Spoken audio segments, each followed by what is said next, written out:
Le processus de désenclavement intérieur et extérieur de notre pays par l'exportation des services aériens dans les meilleures conditions de sécurité et de sûreté est en bonne voie.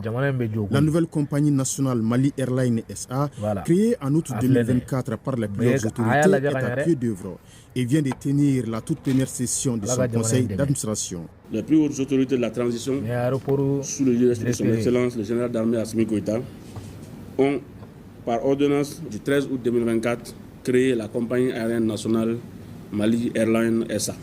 Elle contribuera certainement à la réalisation des objectifs politiques, économiques, sociaux et culturels de la Confédération des États du Sahel, AIS, et de réussir le drapeau du Mali très haut dans le ciel. Notre première tâche va consister à poser les bases de l'opérationnalisation, notamment la définition d'un modèle économique efficient, la recherche de partenaires fiables, l'acquisition d'aéronefs, etc. L'ordre du jour que je propose pour cette première session est le suivant: la présentation des administrateurs sociaux et commissaires aux comptes de la compagnie, l'examen des activités du programme de personnalisation de la compagnie aérienne. Mali Airlines SA, au regard du contexte actuel, est un symbole significatif de l'affirmation de la souveraineté nationale. Ce que nous voulons aujourd'hui, c'est de faire en sorte que la compagnie soit capable de transporter les Maliens partout où ils sont.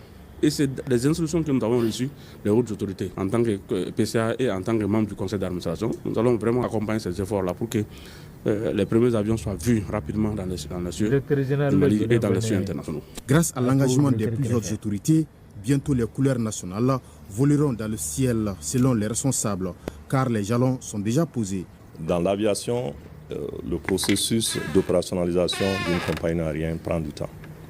Il y a des préalables et ce processus commence avec l'obtention de l'agrément de transport aérien.